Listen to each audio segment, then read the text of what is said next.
Not every divine calling begins with light. Sometimes it begins with running away. This isn't just the story of a prophet. It's the story of a man who tried to escape God's plan and was swallowed by destiny itself, a storm, a great fish, an entire city on the brink of destruction. Today you will witness how Jonah descended into the depths, not just of the sea, but of the soul, and how God's mercy can reach even the belly of darkness. This is the story of Jonah, and it may be more like yours than you realize. Between heaven and earth, a voice echoes, "Jonah, son of Amittai, arise, go to the great city of Nineveh and cry out against it, for their wickedness has come up before me." But Jonah doesn't rise toward the call. He turns his back. He doesn't run to Nineveh. He runs to Tarshish, to the other end of the known world, as if one could escape God by boarding the next ship. But this isn't the story of a rebel. It's the story of a man broken by fear of the mission, fear of the people, fear that God's mercy might be greater than his justice. Jonah knew what Nineveh was, the city of the Assyrians, cruel, violent, pagan, enemies of Israel. To him, going to Nineveh was like bringing salvation to the enemy. So he runs, down to Joppa, onto a ship, and sleeps, as if exhaustion could silence the divine voice. But God is not silenced. A storm rises, not a normal one. This one has purpose. The skies roar, the waves rise, and the ship begins to break apart. The sailors, seasoned men, panic. Each cries out to his own God. They throw the cargo overboard, and Jonah sleeps. He's awakened, confronted, chosen by Lot. Who are you? Where do you come from? What evil have you brought us? Jonah tells the truth. I am a Hebrew. I worship the Lord, the God of heaven, who made the sea and the land. Fear spreads. They realize Jonah's God is not one among many. He is the God above all. And Jonah confesses, I fled from his presence. The sea grows even more violent. And Jonah says, throw me into the sea and it will calm. They hesitate. They try to save the ship, but there is no human rescue for someone fleeing a divine calling. They throw him overboard, and the sea calms. But Jonah doesn't die, because God had prepared something strange, feared, powerful, a great fish, and Jonah is swallowed. There, inside the belly of the creature where no man should survive, the real journey begins, not toward Nineveh, but to the center of the soul. The fleeing has ended, the silence has begun, and repentance begins too. There was no light. The only thing Jonah could hear was the muffled sound of the ocean around him and the living pulse of the stomach that was now his prison. He was surrounded by flesh, darkness, and the deepest silence a human can experience. But in that abyss, as far as possible from any human presence, the only voice he could still hear was God's. Jonah had fled the mission, but the mission never fled from him. Inside, wrapped in unending water and the breath of the creature, he begins to pray. Not a shallow request, but a raw cry torn from his soul. Because in that place, Jonah not only sees his mistake, he finally sees his own fragility. From the belly of Sheol I cried out, and you heard my voice. Jonah 2:2. He is alive but feels as if among the dead. He speaks to God not expecting rescue, but accepting that God still sees him, even there. And something strange happens. In that belly, Jonah changes. The man who fled from mercy begins to beg for it. He remembers who God is, remembers the promises, remembers that even in the darkest depths, there is no place God cannot reach. When my soul fainted within me, I remembered the Lord, and my prayer went up to you. Jonah 2:7. For 3 days and 3 nights the prophet remains inside. 3 days of darkness, repentance, surrender, like a dead man being prepared to rise, until God speaks again. But this time not to Jonah, to the fish, and the great fish, more obedient than the prophet had been, vomits Jonah onto dry land. Jonah lands in the sand covered in slime, smelling of death, but alive. A man who went to the bottom of the sea and was raised by the depths of grace.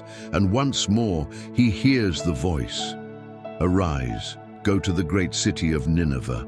But this time he doesn't run, he rises. Jonah walks for days until he reaches the gates of Nineveh. The city is massive, a 3-day journey from one end to the other. Stone towers, high walls, smoke rising from pagan altars. Guards watch the entrances, merchants shout in the streets, children run, unaware of what's coming. The whole city lives as if tomorrow is guaranteed. But Jonah knows otherwise. He enters, alone, no army, no signs from heaven, only the voice that rescued him from the belly of death. And he begins to proclaim, 40 days from now, Nineveh will be destroyed. The words aren't followed by thunder. No plague appears, but they cut through the air like invisible blades. The people stop, they listen, and something begins to spread. Fear. This city, known for its cruelty, for skinning enemies alive, for building pyramids of bones, now trembles before a single prophet soaked in sea and silence. The news reaches the king. He hears. He rises from his throne, removes his royal robe, dresses in sackcloth, sits in ashes, and then he declares the unthinkable. Let no one eat or drink, not humans, not animals. Let all cry mightily to God. Who knows, he may turn and forgive. Who knows? From the highest to the lowest they fast. Even the cattle are clothed in sackcloth. An entire city bows, not because of spectacle, but because of truth. Jonah watches this happen, and he does not smile, because inside the conflict still burns. He didn't want this. He didn't want mercy for Nineveh. He preached judgment, and God is offering forgiveness. He climbs a hill outside the city, builds a shelter for shade, and sits to watch. Maybe God will change his mind and destroy the city after all. But the heavens remain silent, and Nineveh remains alive. Jonah waits, not for mercy, but for fire. He sits outside the city, watching, hoping, maybe Nineveh will fail its repentance. Maybe the destruction will still come. But the skies remain calm. The smoke of judgment never rises. And the people below continue fasting, praying, changing. Jonah's heart, however, does not. Is this not what I said when I was still in my country? That's why I fled to Tarshish. I knew you are a gracious and merciful God, slow to anger and full of kindness. To Jonah, this is the problem, not a virtue. He's angry because God didn't destroy. He says, it's better for me to die than to live. The same man who survived the depths of the sea now wants to die because grace was given to his enemies. So God answers with a plant. He causes it to grow rapidly over Jonah's shelter, giving him shade and comfort from the heat. Jonah is pleased, the first time he shows joy in the story. But the next morning, God sends a worm. The plant withers. The sun rises, the heat scorches, and again Jonah cries, "It is better for me to die than to live." God asks him, "Do you do well to be angry about the plant?" And Jonah answers, "Yes, angry enough to die." Then God speaks one final time. "You cared about the plant, which grew overnight and died overnight. But Nineveh has more than 120,000 people who don't know their right hand from their left, and many animals as well. Should I not care about that great city?" The story ends, not with Jonah's reply, but with God's heart laid bare. A prophet angry at mercy, a God who cares, even for the wicked, and a question left for us to answer. Jonah waits, not for mercy, but for fire. He sits outside the city, watching, hoping. Maybe Nineveh will fail in its repentance. Maybe the destruction will still come, but the skies remain calm. The smoke of judgment never rises.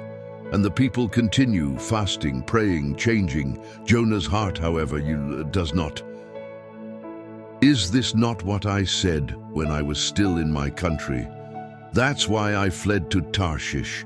I knew you are a gracious and merciful God, slow to anger and full of kindness. To Jonah, this is the problem, not a virtue. He is angry because God did not destroy. It is better for me to die than to live.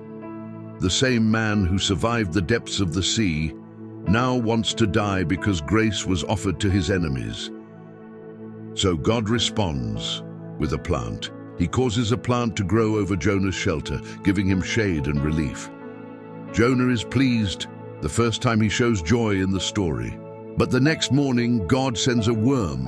The plant withers, the sun scorches, and once again Jonah cries, "It is better for me to die than to live."